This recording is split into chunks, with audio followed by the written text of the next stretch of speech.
जय गुरुदेव, जय गुरुदेव, जय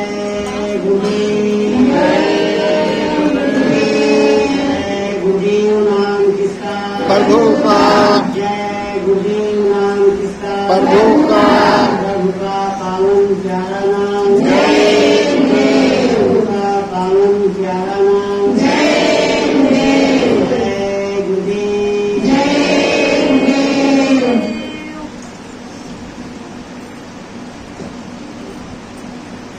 त्वमेव माता च पिता त्वमेव, त्वमेव बन्धुश्च सखा त्वमेव, त्वमेव विद्या द्रविणं त्वमेव, त्वमेव सर्वं मम देव देव। जय गुरुदेव। मंच पर विराजमान अनामी धाम के महाप्रभु दाता दयालु गुरु महाराज, सभी जीवों के मसीहा कलकल में सर्व पर्याप्त अनामी धाम के महाप्रभु दाता दयालु गुरु महाराज, आपके चरण शब्दों में कोट कोट नमन, पुनः आपके चरण शब्दों में कोट कोट नमन।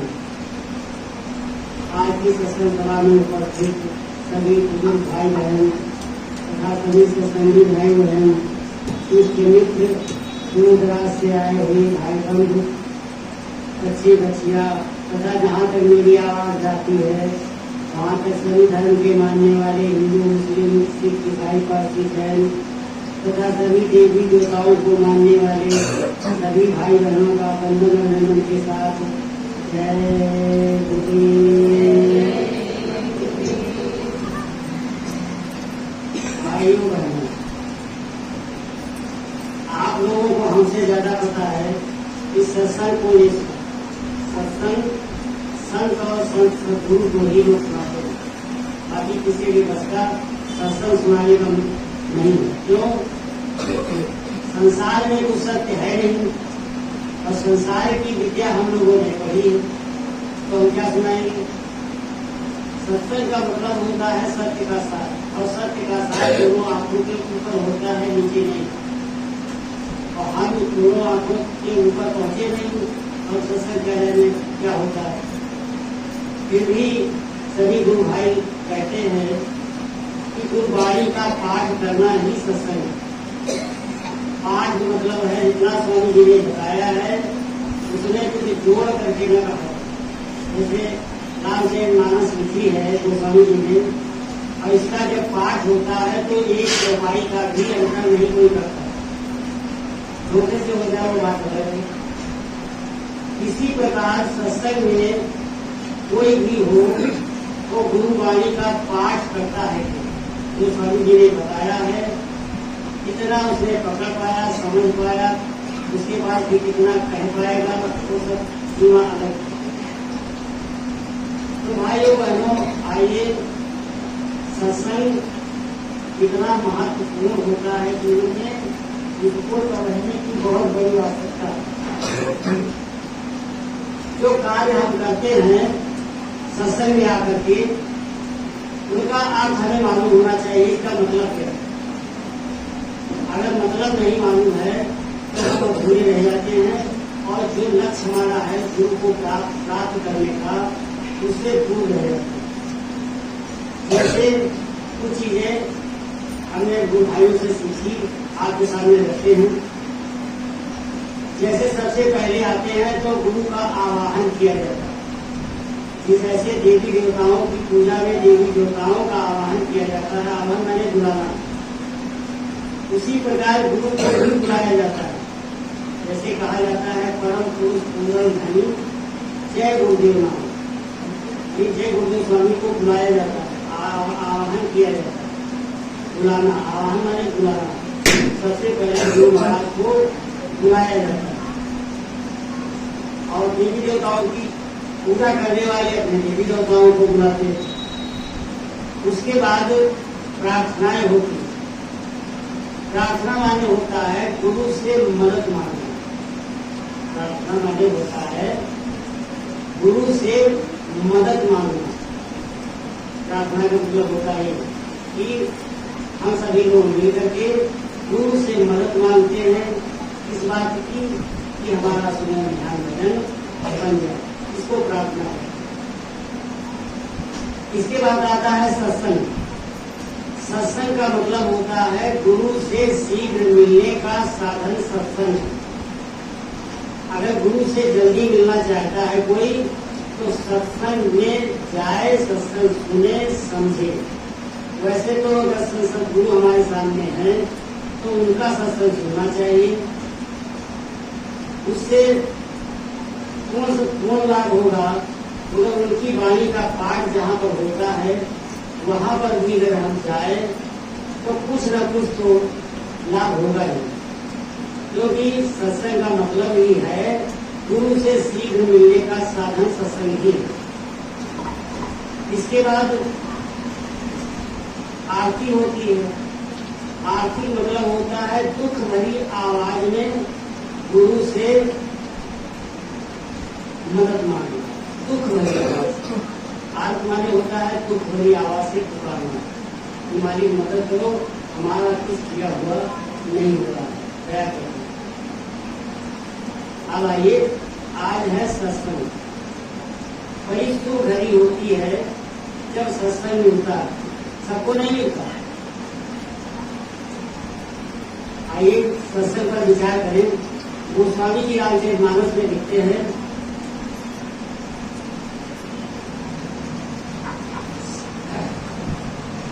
सत्संगति दुर्लभ संसारा, अनिमिष दंड घड़ी कहु बारा। सत्संगत जो है वो संसार में दुर्लभ चीज है, और ये अगर एक बार भी मिल जाए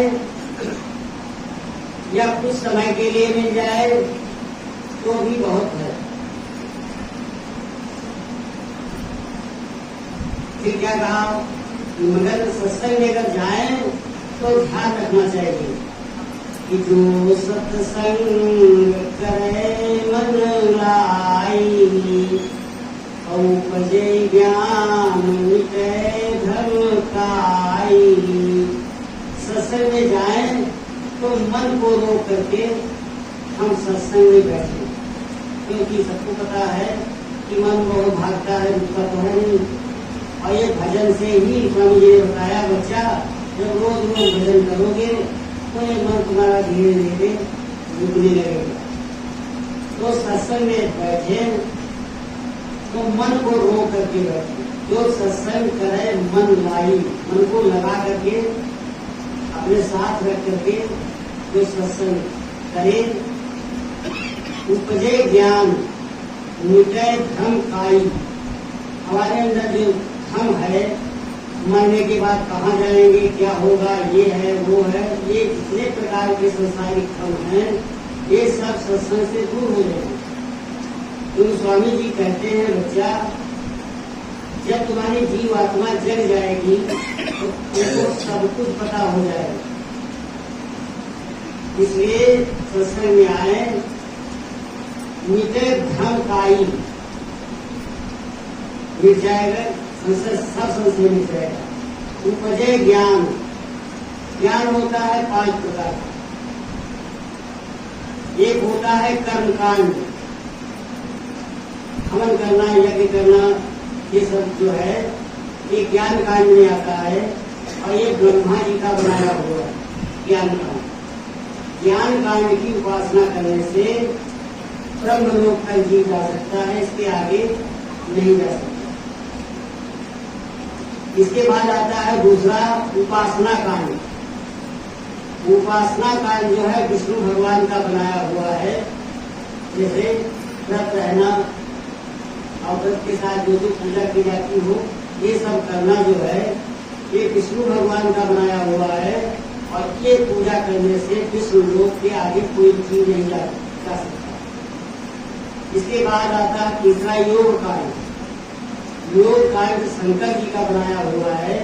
योग करने वाले योगी लोग जो है वो शंकर जी के स्थान के आगे नहीं जा पाते। और इसके बाद आता है ज्ञान कांड। एक होता है संसारिक ज्ञान, एक होता है आध्यात्मिक ज्ञान। तो संसारिक ज्ञान में क्या आता है? विद्या पढ़ना, वकील, बैरिस्टर, कमिश्नर, इंजीनियर, आज सब कुछ बन जाना, ये ज्ञान कांड में आता है, मगर ये संसारिक ज्ञान। और एक होता है आत्मज्ञान। आत्मज्ञान जिसे हो जाता है उसको जो है गुरु महाराज की दी हुई विद्या का ज्ञान होने लगता है। और आत्मज्ञान होता कब है? एक जगह लिखा है कि आत्मज्ञान बिना नर भटके, क्या मथुरा क्या काशी। चाहे मथुरा जाओ, काशी जाओ, उधर कहाँ कहाँ लोग जाते हैं, घूमते हैं, मगर उनको आत्मज्ञान नहीं होता। आत्मज्ञान की विद्या संतों के पास है। गुरु महाराज ने हमको आपको जो विद्या बताई है सुमरन ध्यान भजन की, ये जब करेंगे तो दोनों आंखों के मध्य भाग से ऊपर जहाँ पर जीवात्मा सो रही है, बेहोश पड़ी है, जब वो जगेगी तब आत्मज्ञान होगा। इसके पहले आत्मज्ञान नहीं होता। मतलब जीवात्मा को ज्ञान होता है कि हम क्या है, कहाँ से आए हैं, किस लिए आए हैं। इसलिए हर साधक को 5 चीजें अवश्य मालूम होनी चाहिए। 5 चीजों में पहली है कि ये जीवात्मा कहाँ से आई, ये ज्ञान होना चाहिए। और फिर ये वहां से कैसे आई है। सबको पता है जीवात्मा जो है गुरु महाराज के धाम अनामी धाम से जीवात्मा आई है। ये शरीर नहीं है, शरीर तो ये लोग के मालिक काल भगवान का दिया है, मगर जीवात्मा अनामी धाम से आई। कैसे आई? शब्द के द्वारा यहाँ आई, एक एक करके नीचे उतरती गई। तो कहाँ से आई, कैसे आई और यहाँ कैसे फंस गई। फंसी ऐसे, काल भगवान ने जब देखा कि सारी जीवात्माएं जा रही हैं तो यहाँ कौन रहेगा, हम शासन किसके करेंगे। उन्होंने कर्मों का विधान रखा। कर्म 3 प्रकार के होते हैं, प्रारब्ध कर्म, संचित कर्म, क्रियाण कर्म। 3 प्रकार के बंधन उन्हें कर्म के लगाए, जिससे जीवात्मा जो है बंधन मुक्त नहीं होगी जब तक जो है वो अपने घर नहीं जा सकती। इसी कर्म के बंधन में बड़ी सुंदर बात स्वामी जी बताते हैं। एक एक वाणी उनकी हमें विचार कर लेना चाहिए कि बच्चा अच्छे कर्म करोगे तो स्वर्ग जाओगे, खराब कर्म करोगे तो नरक जाओगे। स्वर्ग नरक, स्वर्ग नरक, मरना जीना, इससे फुर्सत नहीं होगा। तो क्या करना है? कर्म के बंधन जो है स्वामी जी बताते हैं कि केवल संत को पाप होता है हमारे कर्मों को काटने का। स्वामी जी ने बताया कि बच्चा तुम्हारे कर्म जो है वो ना तो ईश्वर काट सकते हैं, नहीं भगवान, दूसरे स्थान के मालिक ब्रह्म भी नहीं काट सकते, पारब्रह्म तीसरे स्थान के मालिक वो भी नहीं काट सकते, चौथे के स्थान के मालिक महाकाल भगवान भी हमारे कर्मों को नहीं काट सकते। जब 5वें स्थान के मालिक संत और हमारे गुरु महाराज के संत सदगुरु है, अनामी दान से आए हैं, तो जब तक संत नहीं मिलेंगे हमारे कर्मों को कोई काट नहीं सकता और शिव आत्मा अपने घर नहीं जा सकती। इसी बात को गोस्वामी जी लिखते हैं, शुभ अशुभ कर्म जब नाश तब जानो यह जीव प्रकाश। जब हमारे शरीर से न शुभ कार्य हो न अशुभ कार्य हो, दोनों काम नहीं होना चाहिए। शुभ कार्य भी बंधन है। स्वामी जी ने बताया बच्चा अच्छे काम करना सुनने की कड़ी है, और खराब अंडा मछली मांस शराब पीने वाले खाने वाले तो खराब है ही है, तो लोहे की कड़ी है, बंधन दोनों। तो अच्छे कर्म भी करना साधक को नहीं चाहिए। करना क्या चाहिए उसे दया भाव से सेवा करनी चाहिए, पुण्य का काम नहीं करना चाहिए। कोई भूखा आ जाए तो उस पर दया करके उसको पैसे दे दो, ये काम नहीं करना चाहिए। सारा पैसे से ले पैसे को ले जा करके मान लीजिए वो जरना मुसलमान का खा लिया, उसका आत्मा आपको मिल जाएगा। इसलिए कभी भी कोई भिखारी आए तो उसे मुद्रा नहीं देनी चाहिए, पैसे नहीं देना चाहिए, अनाज नहीं देना चाहिए। अनाज बेच करके भी पैसा इकट्ठा करके अंडा मुसलमान खा सकता है और उसका पाप साधक के ऊपर पड़ेगा। करना क्या है, सेवा करनी। कोई भूखा आ जाए, समझिए तुम्हारे दरवाजे कोई भूखा आ जाए, उसे भोजन करा, प्यासा है पानी पिला दीजिए, बीमार है दवा करा दीजिए, पैसे न दीजिए, दवा लेकर के दीजिए। इस प्रकार हमें सेवा भाव से सेवा करनी है, पुण्य नहीं करना। पुण्य करोगे तो फंसोगे। तो साधक को, हर सत्संगी को न तो पुण्य करना है और पाप को पाप करना, ये काम नहीं करना। और बिन बगैर सत्संग के विवेक होगा नहीं। बिन सत्संग विवेक न होई, गुरु कृपा बिन सुलभ न सोई। जब तक गुरु की दया नहीं होगी तब तक कुछ होने वाला नहीं। और सत्संग में आए हैं, बैठे हैं, परंतु अगर गुरु की दया नहीं है तो विवेक नहीं होगा। विवेक तभी होगा क्योंकि जीव आत्मा की 5 सहेलियां हैं, शील, क्षमा, संतोष, विरह और विवेक। ये 5 सहेलियां जीव आत्मा की हैं और जीव आत्मा बेहोश पड़ी है, इसलिए उनकी सहेलियां भी बेहोश पड़ी, वो जागृत नहीं। और जब जीव आत्मा जगेगी तभी वे सहेलियां जगेगी जीव आत्मा की, तब उनका कार्य शुरू होगा। इसलिए बहुत होशियारी के साथ साधक को संसार में रहने की आवश्यकता है। आगे क्या बताते हैं, मोक्ष सुख चाहे कोई, सतसंगति करि पावै सोई। अगर किसी को मोक्ष चाहिए, मोक्ष का मतलब होता है जीव आत्मा अपने घर पहुंच जाए, स्वामी जी के धाम, अनामी धाम, उसका पुनः संसार में जन्म न हो, उसे मुक्ति कर। और ये संभव जो है, मुक्ता मिले मुक्ति होई। कोई जो मुक्त हो, यानी जो साधन भजन करके अपने को मुक्त कर चुका हो, ऐसा कोई संत मिल जाए और हमको आपको सदगुरु मिले, और फिर भी हम जो कुछ नहीं कर पाते हैं, जो न कर पाए, तो स्वामी जी क्या कहते हैं, अंदर है सूझे नहीं लानत ऐसी जिंद को, स्वामी इस संसार को भयो मोह किया बिंद। जो चीज हमारे अंदर है और हमको कुछ पता नहीं, ऐसी जिंदगानी को लानत है। और लानत का ठाकुर बना, लानत है, धिक्कार है कि हमारे जो चीज अंदर है उसकी हमें खबर ही नहीं। और सबसे बड़ी लानत हमको, हम अपने को कहते हैं, आपको नहीं कहते, क्षमा कर दीजिएगा।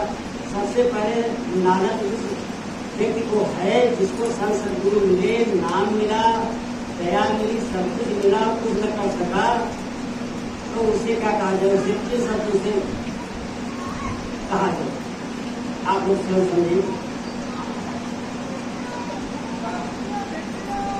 तो भाइयों बहनों, लिखा है सत्संगति क्षमात्र होई,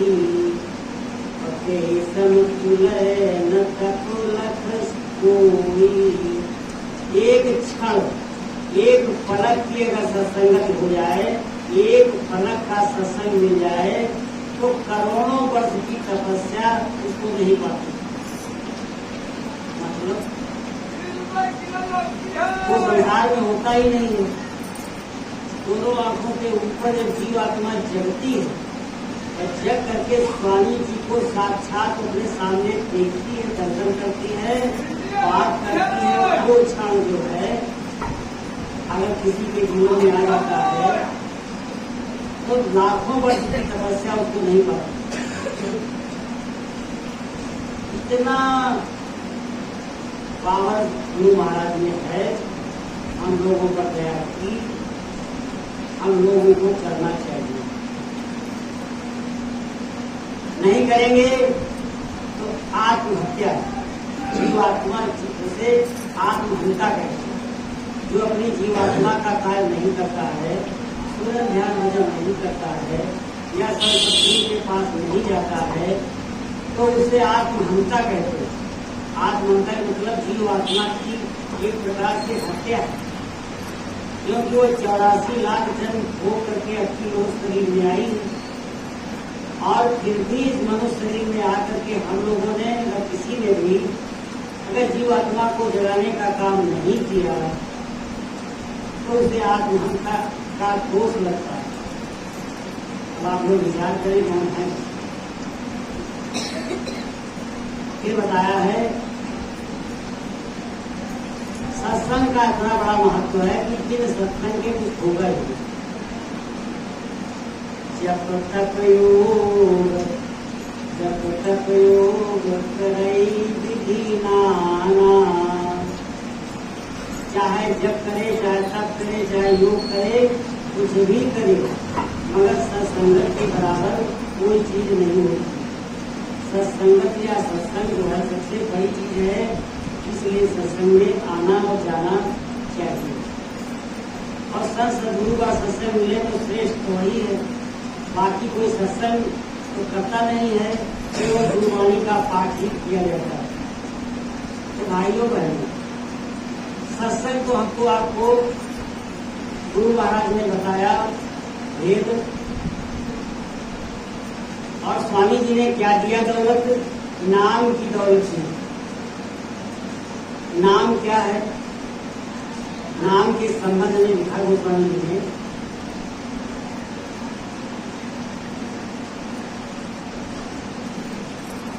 गुरु ने हमें दी नाम जय।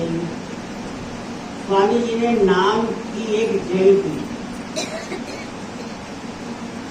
और नाम जड़ी के 3 भेद हैं। 3 भेद हैं नाम जड़ी के, और सूर्य ध्यान। उनको क्या कहते हैं? गुरु ने हमें दी 3 मणि। मणि क्या चीज होती है? मणि में प्रकाश अपने आप होता है। नागमणि हम लोगों ने सुनी, बाकी मणि तो जानते नहीं। बताते हैं लोग कि नाग के अंदर, सबके अंदर नहीं होता, किसी किसी नाग के अंदर मणि होती है। वो मणि रात में जो है जहाँ चढ़ने के लिए जाता है और निकाल करके बाहर रख देता है, उसके प्रकाश में वो चलता रहता है और ध्यान रखता है मणि को, कोई याद है। तो गुरु ने हमें दी नाम जय। जड़ तो नाम है, मूल तो जड़ है, नाम ही देन है। पर इसकी 3 भेद स्वामी जी ने बताए। 3 मणियां दी, सूर्य ध्यान भजन, इनसे यहाँ पर प्रकाश पैदा हो जाए। अगर 3 मणियों का हम अभ्यास बराबर करते रहें तो दोनों आंखों के ऊपर प्रकाश पैदा हो जाए। क्या लिखते हैं? पहली मणि से मन बस कर लो, तुझे भट गुरु दर्शन कर लो। तीजे मणि से निज घर जाओ, ऐसी अनुपम मणि गुरु ने हमें दी नाम जय। गुरु ने हमें दी 3 मणि। पहली मणि का क्या काम है? सूरज का, जिससे सर्च करने से स्वामी जी ने बताया है सूरज रोज रोज करोगे, तुम्हारा मन तुम्हारे बस में हो जाए। ध्यान करने से किसी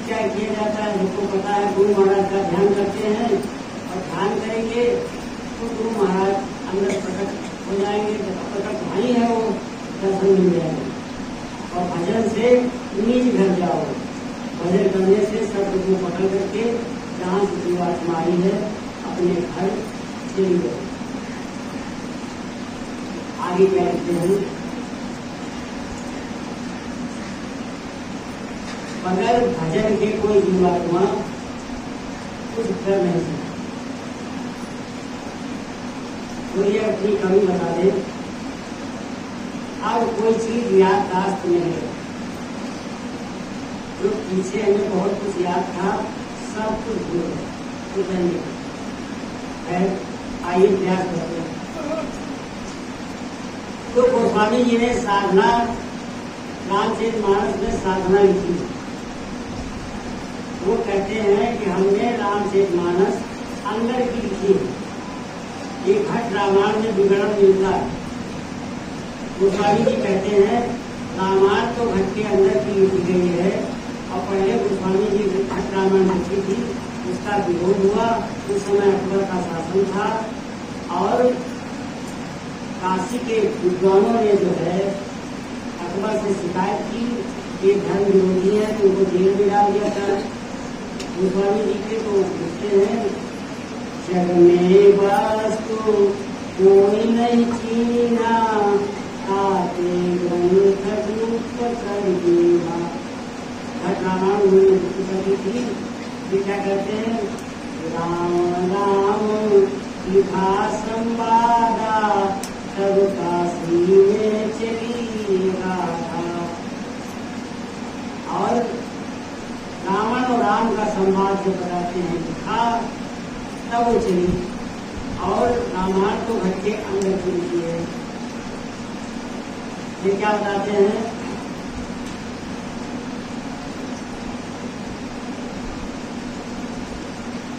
रामायण के अंदर देखें तो दोनों आंखों के नीचे अयोध्या है। इस अयोध्या में कौन कौन है, दशरथ, एक 10 इंद्रियों पर चलने वाला रथ के शरीर है। इसमें कौशल्या, सुमित्रा, कैकेयी 3 रानियां जो बताई जाती है, 3 गुण है, सत्वगुण, रजोगुण, तमोगुण। दशरथ के 4 पुत्र बताए जाते हैं, राम, लक्ष्मण, भरत, शत्रुघ्न। राम हमारा मन है, लक्ष्मण हमारा चित्त है, शत्रुघ्न हमारी बुद्धि है, और भरत भक्ति है। और जितना भी अयोध्या में देखा जाता है सरयू नदी हमारे अंदर है। बहुत अच्छा विवरण गोस्वामी जी ने लिखा है कि अयोध्या में जितना भी चित्रण लिखा हुआ है वो सब हमारे शरीर के अंदर है, मतलब दोनों आंखों के नीचे है। जनकपुर का जो विवरण है वो दोनों आंखों के ऊपर और स्वर्ग के बीच का हिस्सा, क्योंकि जनक को विदेह कहते हैं। जनक ने साधना करके इस शरीर को छोड़ करके और लिंग शरीर में जा करके ईश्वर के दर्शन किए। तो इस प्रकार और जो लंका का विवरण है वो बताने योग्य नहीं, क्योंकि वो साधना की सीढ़ी है। आप संक्षेप में समझ सकते हैं, लंका का जितना भी विवरण लिखा है रामचरितमानस में, सब दूसरे स्थान पर, सब दूसरे स्थान, नीचे का कुछ नहीं। तो इस प्रकार जो है रामचरितमानस जो स्वामी जी ने लिखा, रामचरितमानस शुरू कहाँ से करते हैं, मन और सतरूपा से। मन हमारा मन है, सतरूपा हमारी सूरत है। यहाँ से गोस्वामी जी रामचरितमानस लिखते। वैसे किसी ने लिखा कि गोस्वामी जी ने ये ग्रंथ इतना बड़ा क्यों निकाला। उन्होंने कहा किसी ने किसी की कल्पना है कि उन्होंने सुनने में आता है कि राम रवन्ना दो जन्मा, क्षत्रिय ब्राह्मण। राम क्षत्रिय थे रावण ब्राह्मण थे और एक जन थे। उनने उनकी नाच चुराई, उनने उनको मारना। रावण ने राम की नारी को चुराया, राम ने रावण को मार डाला। लिखक रहा है दिल बनना, इसीलिए कहा लिखक रहा है दिल बनना मगर लिख डाला पोषणा। क्या मतलब? गोस्वामी जी ने अगर ये विवरण लिखा होता राम रावण का तो इतने बड़े ग्रंथ लिखने की जरूरत नहीं थी। वो सागर है, रामचरितमानस एक सागर के समान, आदमी एक बूंद के समान, वो समझ उसमें कुछ नहीं पाता। स्वामी जी को चौपाई सुनाते हैं और कहते हैं बच्चा इस संसार वाले कुछ नहीं समझ पाते। चौपाई को सुनाते हैं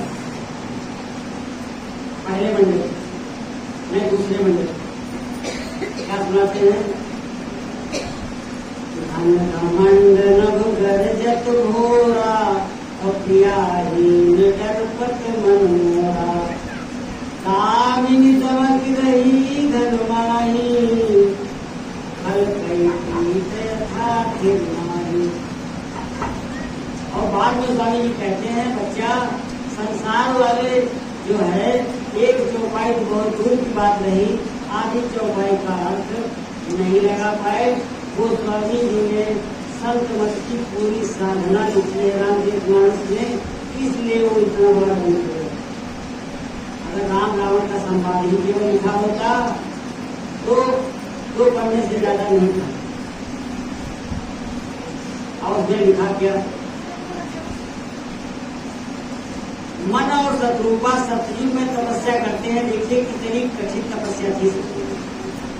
1 लाख वर्ष उम्र थी आदमी और मन शत्रु उस समय हमारे मन में और जीवात्मा ने कितनी कठोर तपस्या की थी। सुनी करही आहार शाख फल कंदा और सुनी नहीं सच्चिदानंदा। करें आहार साग और फल, साग और फल खा करके मन स्वरूपा ने सतयुग में भगवान राम की तपस्या की। उनको भूख नहीं मिली थी। फिर आगे क्या किया?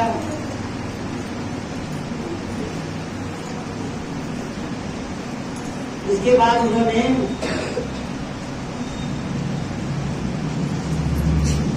प्रकार जो है उन्होंने क्या लिखा है? 6000 साल जो है केवल उन्होंने पानी पी करके पार किया। 7000 साल हवा फाक करके रहे, हवा फाक। इसके बाद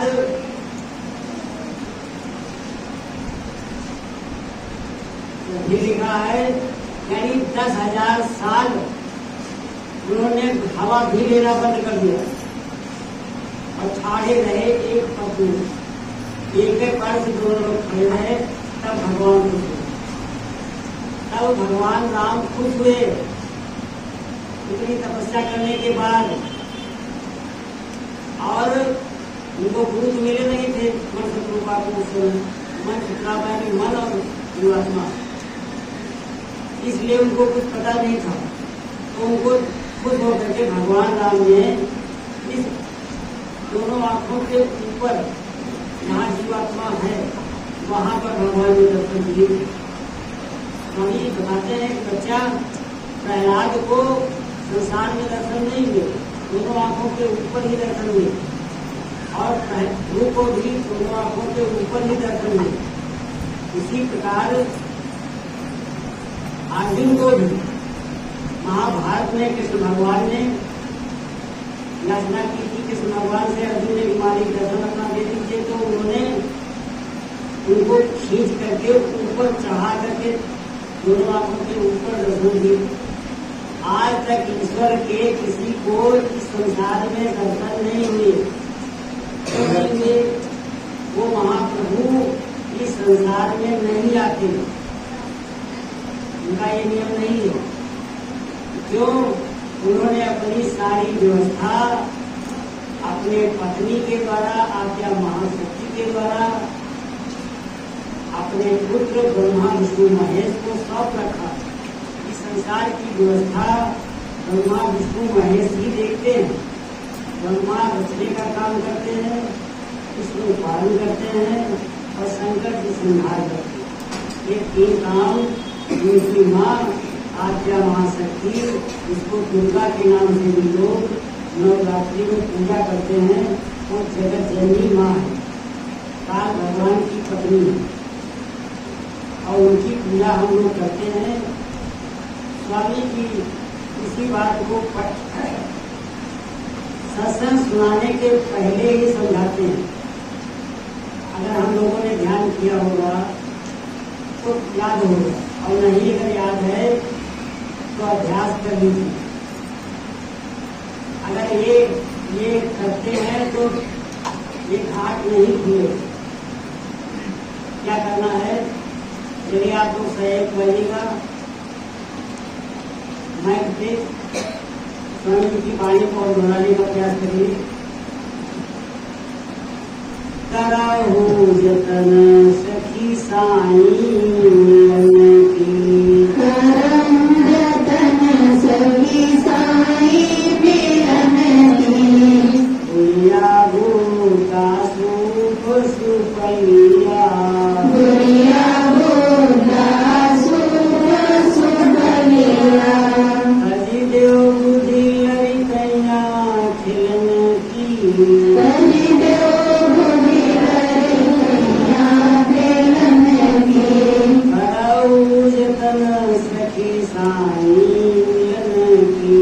करम जतन सखी साईं मिलन की। स्वामी जी क्या बताते हैं, बच्चा अब हम तुमको नाम दान दिया और तुम्हारे पीछे के प्रारब्ध कर्म जो थे वो हमने सब भस्म कर दिए। आप तुम जानकार हो गए हो, आपसे गलती न करना, मैं दूनी से दूनी सजा मिलेगी।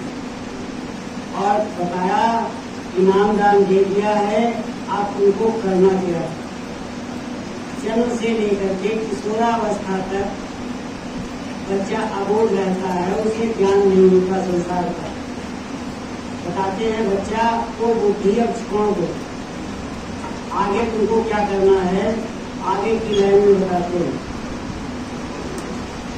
देवी देवता पितर भाई, देवी देवता पितर भवानी, ये मार्ग 84 चलन की, हे मार्ग 84 चलन की। अब इसको हम लोग समझने का प्रयास करें।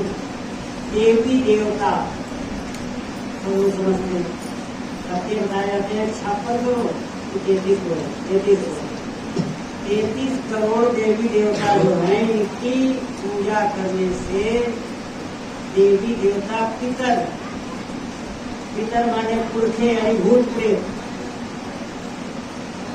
देवी देवताओं की और भूत प्रेतों की, और भवानी, भवानी कहते हैं आदि शक्ति को, जगत जननी माँ को, आज्ञा महाशक्ति को। ये क्या होगा, ये मार्ग 84 चलन, अगर इनकी हम पूजा करेंगे तो हम 84 में जाएंगे। इनका सबका काम है फंसाना। आज्ञा महाशक्ति ने 3 फाटक लगा रखे, जीव आत्मा अपने घर जाने न पाए, और उसी की हम पूजा करते हैं। जो हमको फंसा रहा है उसी की हम पूजा करते हैं। देवी देवताओं की हम पूजा करते हैं, देवी देवता खुद फंसे, वो निकल नहीं पा रहे, और उनके अंदर एक पावर भी नहीं है। मनुष्य के अंदर कुछ पावर स्वामी जी ने दिया है, रामचरितमानस में लिखा है कि बड़े भाग मानस तन पावा, सुर दुर्लभ सदगंधन गावा। देवताओं को दुर्लभ है मनुष्य शरीर, तो मनुष्य शरीर से सदगुरु की क्षण में जाकर के इसे रास्ता लेकर के भजन करके आत्मा को इसके घर पहुंचाया जा सकता है। तमाम लोगों को पहुंचा दिए और आप पहुंचाने का प्रयास सभी कर रहे हैं, परंतु देवता नहीं कर सकते। देवता देवलोक के ऊपर नहीं जा सकते। और जब पुण्य खत्म हो जाएगा तो इसी संसार में आकर के पुनः मानव शरीर मिलेगा। तो देवता अच्छे हैं कि हम अच्छे हैं? मनुष्य शरीर अच्छा है। स्वामी जी कहते हैं कि बच्चा तुमको ये मानव शरीर मिला है, अच्छी मिला है, फिर न मिलेगा, कर लो भजन गुरु का, और नहीं करोगे तो क्या? सुना सुने की है नहीं, देखा देखी की बात, इस प्रसंग सुनने का नहीं। केवल गाइए, सुनिए, चले जाइए घर, कोई फायदा नहीं। सुना सुनी की है नहीं, देखा देखी की बात जो बताया जाता है उसको देखिए। दोनों आंखों के ऊपर जो आत्मा सोए उसको जगाइए और सबको देखिए। स्वर्ग कैसा है, वैकुंठ कैसा है, माया लोक कैसा है, ईश्वर ब्रह्म पारब्रह्म ये सब कैसे हैं, ये करिए, देखिए। मगर क्या, इसके लिए एक समय कर ले भजन जवानी, इस 2 दिन की जिंदगानी में मेहमान जवानी जाती है, फिर लौट कभी ना।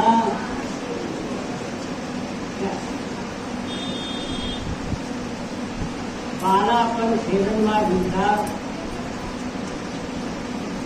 इस प्रकार सारा जीवन बीत गया। और जो बुढ़ा है बुढ़ापा पर रोने के अलावा कोई बचता नहीं, केवल रोना। बुढ़ापा देख कर रोया, रोने के अलावा कुछ नहीं बचता।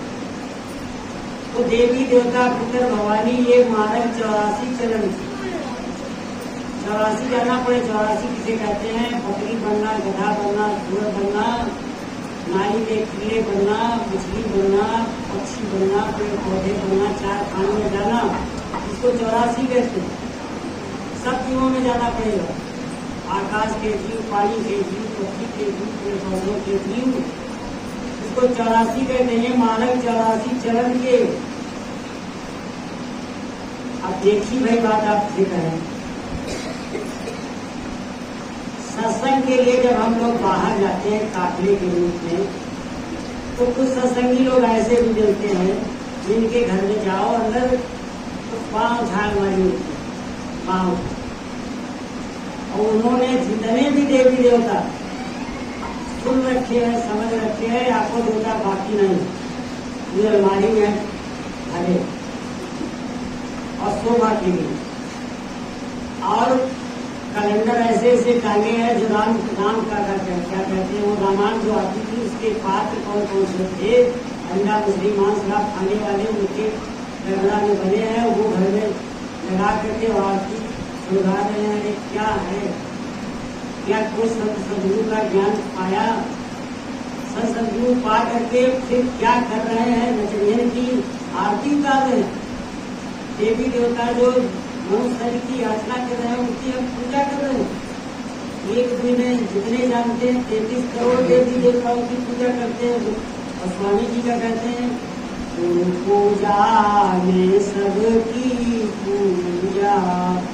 जब गुरु की पूजा करने से सारी देवी देवताओं की पूजा हो जाती है तो क्या जरूरत है कि एक देवता को खुश करो बाकी सब नाराज, दूसरा खुश करो बाकी सब नाराज, करते खुश करो? 33 करोड़ देवता में कितने लोगों को खुश करो? और अगर गुरु की पूजा कर लो सब खुश हो जाएंगे। इससे अच्छा हो कुछ है? इसलिए स्वामी सुनाते हैं, तीरथ भरत ने मराचारा, तीरथ भरत ने मराचारा,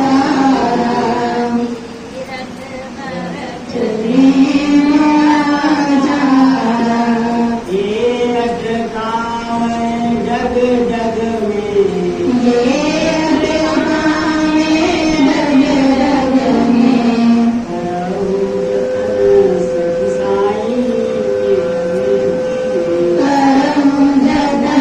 सखी साई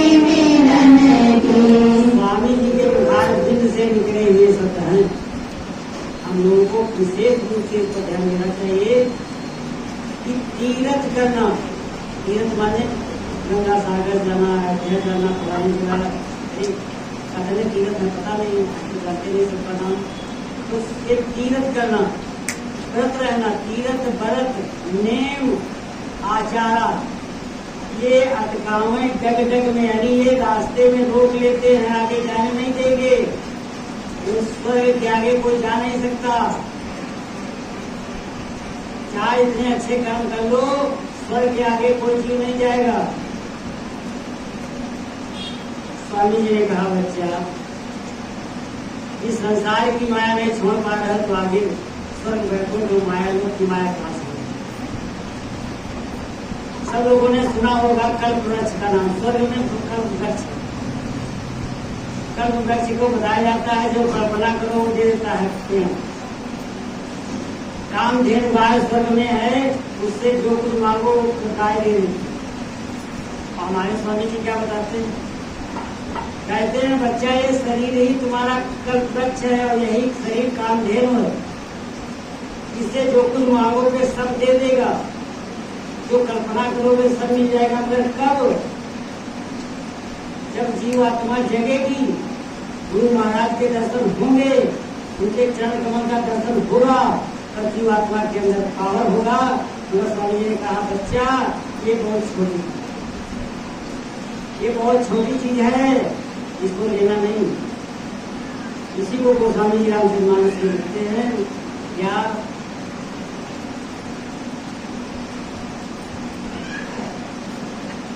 इंद्रिय द्वार झरोखा नाना, ताता सुर बैठे करी खाना, आवत देख विषय प्यारी, और देह कपाट भारी। हर इंद्री के दरवाजे पर एक देवता बैठा है, इसलिए जीवात्मा को फंसाने के लिए। जितने भी दरवाजे हैं, 10 दरवाजे, सब में एक एक बैठा है। उनका काम है कि जीवात्मा को फंसाना। तो इनसे होशियार रहने की जरूरत। आगे स्वामी जी क्या समझाते हैं?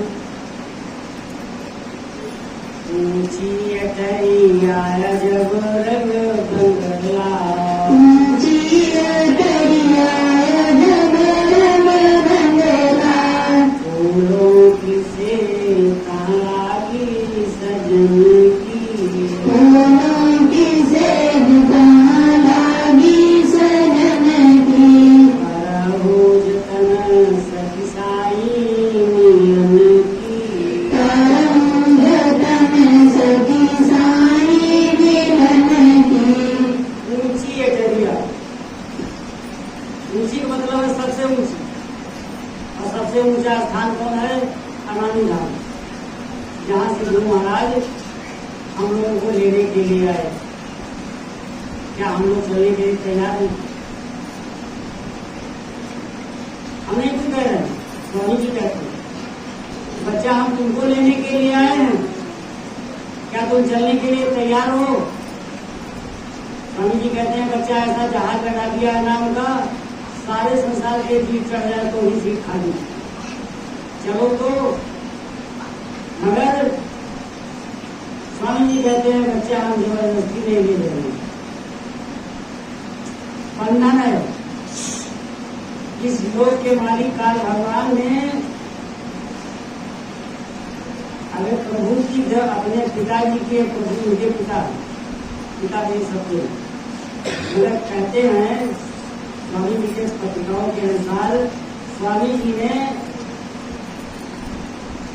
11 ब्रह्म प्रकट किए। 11 में काल भगवान सबसे छोटे हैं। उन्होंने अपने पिता की बहुत तपस्या की, उस वे के बैठे हैं उनके पिता, हमारे सबके हैं पिता, काल भगवान के पिता। जितने संसार में ब्रह्मपाल ब्रह्म सबके पिता है। तपस्या की तो उनसे कहा अपना जैसा राज दे दो, तो उन्होंने राज दे दिया। फिर कहा जीवात्माएं दे दो, उनका शासन करेंगे, वो भी दे दिया। और जब मांग लिया तब उनसे कहा अब तुम हमारे देश में ही आओगे। देखिए कितने बड़े चालाक बेकार हो गए। यानी पहले तपस्या की और खुद करके मांगा कि अपने जैसा राज दो, ये राज ले लिया यहाँ का इन लोग का। फिर जीवात्माओं को मांग लिया या फटा लिया। अब कहते हैं तुम हमारे यहाँ ना कतई, उन्होंने हमको दे दिया, हमारे यहाँ आने की तुमको जरूरत नहीं। फिर भी दया की है, आ गए हैं लेने के लिए। मैं कहते हैं बच्चा हम जबरदस्ती किसी को नहीं ले जाएंगे क्योंकि हम बंधन में। गोस्वामी जी क्या लिखते हैं, देह गुरु से कुछ नहीं पाया और कन्य गुरु ने राह बताया। देव गुरु अनामी धाम से आते हैं जो प्रकट होते हैं संसार में, उनका काम केवल एक ही है कि संसार के जीवों को समझा करके बुझा करके इस घाट के ऊपर ढकेल देना है। क्योंकि हम अपने आप तो जाएंगे नहीं, हम इतने बढ़िया आदमी बढ़िया बोलना समझे लो उनका कि हम इतने लापरवाह इतने खराब कि गोस्वामी जी की एक बात मानने के लिए ही नहीं दिया, बल्कि यहाँ तक कहा जाए कि स्वामी जी को ही मानने के लिए नहीं दिया। हम जाएंगे तो सबके सामने वो बात कहनी नहीं चाहिए। स्वामी जी ने कहा बच्चा हम तुमको देख रहे हैं, तुम हमको देखो, काय बार देखोगे तो हंसे। कितने लोग हंसे, क्या किया है, क्या गुरु को किसने पहचाना? तो देव गुरु में जो प्रकट होते हैं गुरु महाराज, उनका काम केवल इतना है संसार में जीवों को फंसा समझा बुझा करके दोनों आंखों के घाट के ऊपर धक्का लगा करके ऊपर पहुंचाने का। जब ऊपर पहुंच जाते हैं तो अंदर कन्या गुरु है। वो कैसे हैं, जिसने देखा है वो बताएगा, हमने देखा नहीं। मगर ये बताते हैं स्वामी जी, गोस्वामी जी लिखते हैं कन्या गुरु ने राह बताया। आगे कन्या गुरु मिलते हैं, वो जीवात्मा का हाथ पकड़ करके ले जाते हैं। जीवात्माओं का हाथ नहीं पकड़ सकती, छूट जाए। इसीलिए कहा कि बच्चा तुम हमको हाथ पकड़ा दो। तो ऊपर जो है कन्या गुरु है, वो जीवात्मा का हाथ पकड़ करके ले जाते हैं, वही चढ़ा देते हैं जाकर के अनामी धाम तक। जो देश से आते हैं प्रकट होते हैं, इनका काम है समझा बुझा करके दोनों आंखों के मध्य भाग से ढकेल करके ऊपर पहुंचाते हैं। स्वामी जी दया तो कर रहे हैं, मगर पीछे से दया कर रहे हैं, आगे से नहीं खींचते। हम लोग जहाँ कौन पकड़ लेगा, कौन पकड़ सकता उनको? जिस पता वो उन्होंने बताया, स्वामी जी गए और मंच पर चढ़ते ही ऐसे स्वरूप मानी, सत्संग सुनाया और वहां से चले आए। कोई कुछ समझ ही नहीं पाया, सब खड़े थे खड़े। जो ये चाहेंगे, उन्होंने तो कहा है मेरे काम को कोई रोक नहीं सकता और मुझे कोई मेरे काम को कोई कर नहीं सकता और मुझे कोई रोक भी नहीं सकता। उनका काम कौन करे? है किसी की धन, चाहे बड़े बड़े पुजारी हो। चौथे स्थान का जो मालिक होता है साध, वो भी गुरु के अधीन होता है और किसी को नहीं डरता हो। चौथे स्थान को पहुंचने वाले किसी को डरता नहीं हो, केवल गुरु से डरता है। स्वामी ने कहा बच्चा चौथे स्थान को मालिक कोई निरंतर इतना पावर होता है तो दूसरे को खुराक दे सकता है।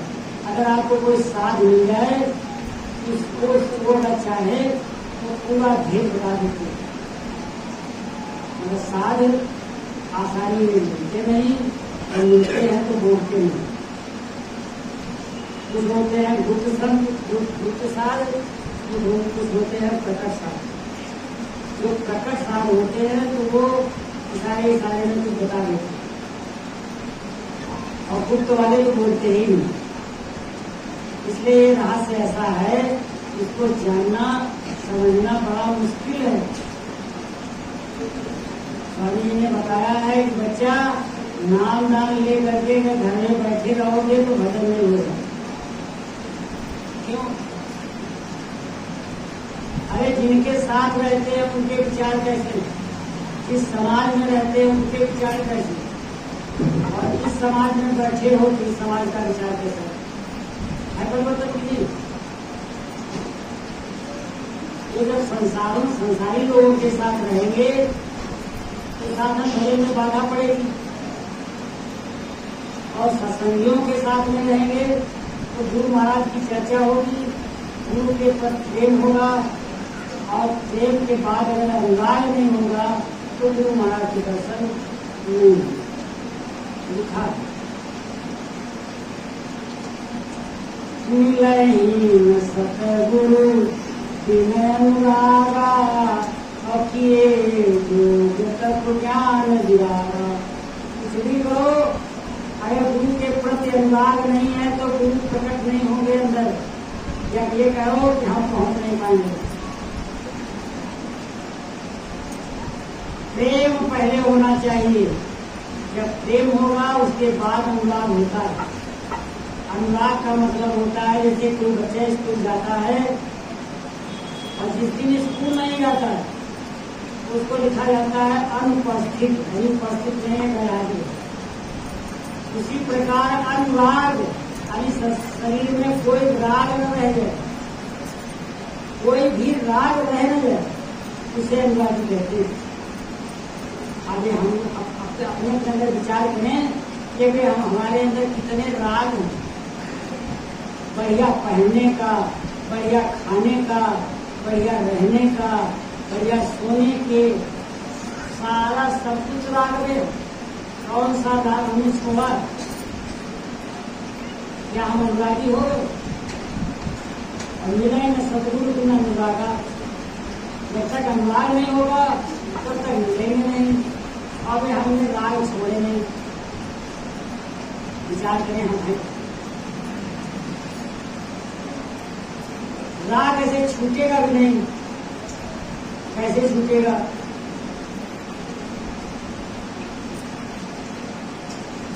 पांच 25 3 33 तीन के रंग चुराई, असुरती कही कर पूछे, लखी सतनाथ सूरत तब सूझे। और जब सूरत को सूझना शुरू होगा तब अनुराग शुरू हो जाएगा। जब तक जीवात्मा नहीं देगी तब तक अनुराग होगा नहीं। जब आप जाने नहीं तो अनुराग कैसे होगा? हम संसार को छोड़ कैसे पाएंगे जब तक कि हमको ये पता ही नहीं है कि हम हैं कहाँ। ये बंधन कैसे कटेगा? स्वामी जी एक कहानी सुनाते। एक योगी बाबा थे, उन्होंने एक तोता पाल रखा था। वो तोते को रोज पढ़ाते थे, पट्टे पढ़ो सीताराम, तो वही पढ़ता रहा। एक दिन एक महात्मा जी आ गए। महात्मा जानते हो, जो संत हो वही महात्मा है। महान आत्मा वाला संत होता है। बाकी सब महान आत्मा वाले नहीं होते, कहने को थोड़े कहते हैं संत के साथ। तो संत जी आ गए, उनकी सेवा करने के लिए आश्रम, जिसके आश्रम में थे तारा स्वामी जी, तब तक इनका बढ़ाओ, तब तक हम खाना पीना का इंतजाम करें।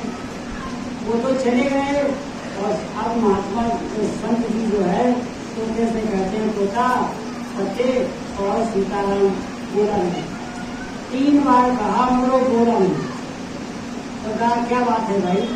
अरे कहा ये बाबा जो है ये हमको 10 साल से पढ़ा रहा सीताराम से, और हमारे लड़े की कील नहीं कटी, पढ़ने से क्या फायदा मिला? अच्छा वो सब थे, काला सब तुम्हारे पास नहीं। कहा एक काम करिएगा, हाँ बताओ। कहा आप हम चले जाएंगे तो उसके बाद वो आएगा और कहे सीताराम, तो तुम बोलना नहीं और उल्टा लेट जाना, पैर ऊपर करना और सर धर कर नीचे और बोलना नहीं, चाहे जितना उठाओ करके हलावे, बोलना नहीं। अरे अच्छी बात। तो कहा ये बात नहीं मानोगे तो तुम्हारी कील कर दो। महात्मा जी चले गए, योगी बाबा आए भी पढ़ा शुरू किया, बोले नहीं पर कुछ अब हला रहे हैं बार बार और घर पर भी उधर हो। उन्होंने समझाया तो गया मैं चेला को बुलाया, बच्चा जाओ, कहा हाँ बाबा, कहा इसको जंगल में ले जाओ, फेंको मर गया। कुछ कितना ले करके गए और पकड़ा कांड उठा करके फेंक मरा समझ गया। क्यों नहीं ऐसे फेंका वो पकड़ा करके चला। इसी प्रकार हमारे पिंजरे के अंदर जो जीवात्मा बंद है उसकी कील कैसे घटेगी? समझ में आ रही बात? हमारे अंदर जो जीवात्मा है वो काल भगवान ने शरीर में कैद कर रखा है। अरे वो कील कैसे कटेगी, इस पर हमें विचार करना चाहिए। सदगुरु मिले हैं, इनकी विद्या का हम जब प्रयोग करेंगे तो हमारी कील कटेगी। नाम गान जो मिला है, नाम का भजन करेंगे तो हमारी कील कटेगी, जीवात्मा करके अपने घर जाएगी। मगर जब तक गुरु के प्रति अनुराग नहीं है, अगर हमारे अंदर कोई भी राग बचेगा तब तक कुछ नहीं होगा।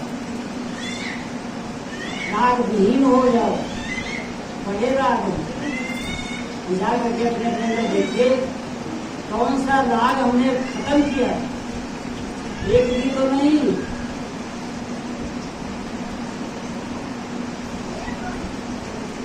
तो अनुरागी बने, भजन के लिए फायदा मिलेगा। अनुराग अगर भजन के हो रहे, भजन की एक सीढ़ी है, उस सीढ़ी से चढ़ना पड़ेगा तभी वहां पहुंच पाओगे। चाहे जो कोई लिखा है क्या, जाने न हो ये प्रतीति। गुरु महाराज को जब तक जानोगे नहीं तब तक विश्वास नहीं होगा। अरे वो जान कोई सकता नहीं तो शिक्षा कैसे बनेगा? लिखा है पानी पियो जान के, गुरु को छान के। लोग संसार वाले क्या कहते हैं, गुरु को जान के और पानी पियो छान के। नामदान का पानी छान डालने का पीने और गुरु को जान कौन सकता है? पहचान गुरु की तभी लगेगी जब उन्होंने नाम दान दिया, उसका सुनन ध्यान भजन करेंगे और जब चढ़ाई शुरू हो जाएगी तब पता चलेगा ये वो कितना पावर है गुरु महाराज के अंदर, कौन सी दौलत है। तो जाने न हो एक प्रतीति, जब तक गुरु महाराज को जानोगे नहीं तब तक विश्वास नहीं होगा। भैया जब टाइम हो जाए बता देना, हमको बता दे कहाँ है। तो जाने है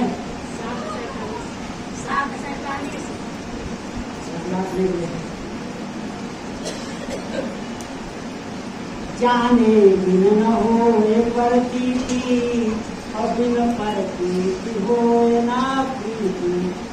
जब तक गुरु महाराज को विश्वास नहीं होगा तब तक प्रेम जानेंगे नहीं, तब तक विश्वास नहीं होगा। और जब तक विश्वास नहीं होगा प्रेम नहीं होगा। उपाय एक ही है, जो नाम मिला उसका भजन करिए और भजन से ही पहचान गुरु की हो जाएगी। और जब पहचान हो जाएगी तो प्रेम हो जाएगा। और प्रेम बिना नहीं भक्ति चढ़ाई, जब तक प्रेम नहीं तब तक भक्ति मजबूत नहीं होगी। इस प्रकार हमको उससे सबसे पहले प्रेम करना है और प्रेम करते करते सुंदर ध्यान भजन करेंगे तब अनुराग पैदा हो जाएगा। अब एक बात सुन लीजिए, उसके बाद हम अपनी वाणी को याद देंगे। हम लोग बड़े अहंकारी, बहुत कम लोग ऐसे हैं जो अहंकारी नहीं। किसी को किसी चीज का अहंकार, किसी को किसी चीज का अहंकार, किसी को किसी चीज का अहंकार, बगैर अहंकार के बहुत कम लोग।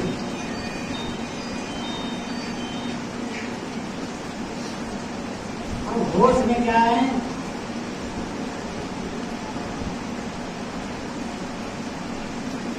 लिखा है आखिरी गति का, लिखा है आखिरी गति।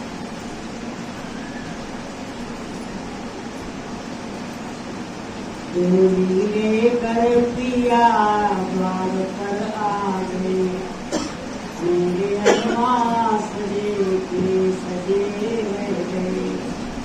सही बात सुनाई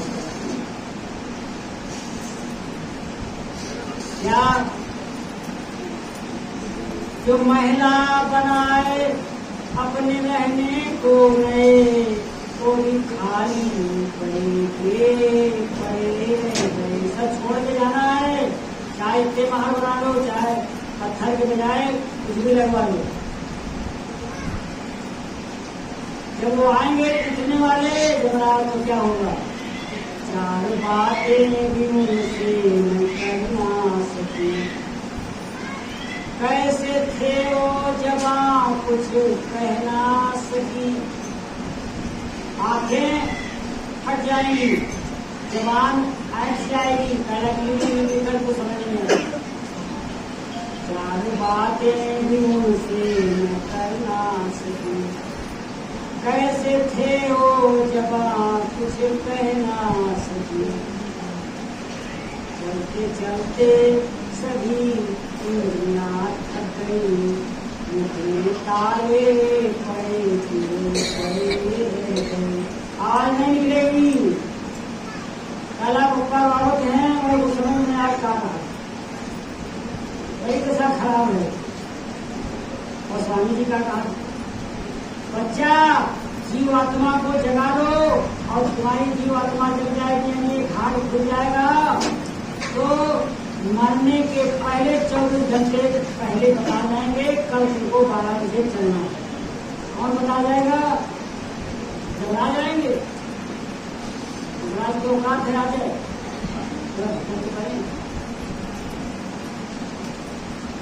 क्या मरने से जग डरे मेरे मन आनंद, यानी जा मरने से सब लोग क्यों डरते?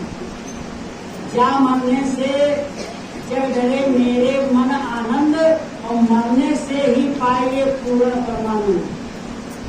पूर्ण रूप से परमानंद कभी मिलेगा जब जीते जी मर जाएंगे तो गुरु महाराज ने पूछे। तो आगे क्या कहा?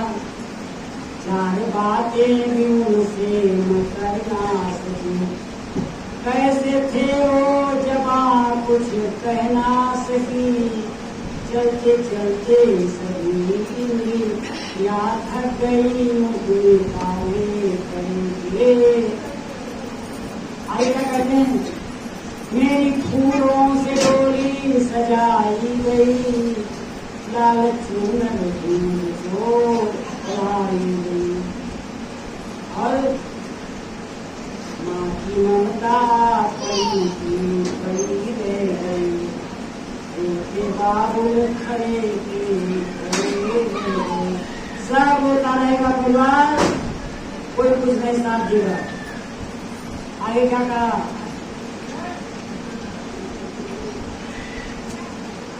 मेरी चंदन से दिया लगाई गई, मुझको सुना करके अग्नि लगाई गई। फूक जाए तो थोड़ी, और कौन फूकेगा? भ्राता पुत्र विमुख हुए बैठे, कौन फूकेंगे? भ्राता भाई, पुत्र लड़का। भ्राता पुत्र विमुख हुए बैठे, फूक जाए जैसे हो, क्या कहते हैं, चंदन से दिया लगाई गई, उनको सुला करके लगाई गई। लाख की जिंदगी खाक में मिल गई, मेरे माले खड़े गए। माले कहते जो चाट लगा जाते सीता फूक जाए तो होली घर वाले फूक दी, और बड़ा प्रेम करते थे लड़का के लिए मर के रात दिन, जिनके हित पर लोक बिगाड़ा, और किनारा। लड़का पोता नाती के लिए सारा जीवन गंवा दिया, भजन नहीं किया, कमाई मर गए, आखिर का था से किनारा। बुढ़ापा में आकर एक रुपया पानी बैठा याद है, अभी एक लोटा पानी दे गए थे, बच्ची ने भी कोई नहीं पूछेगा।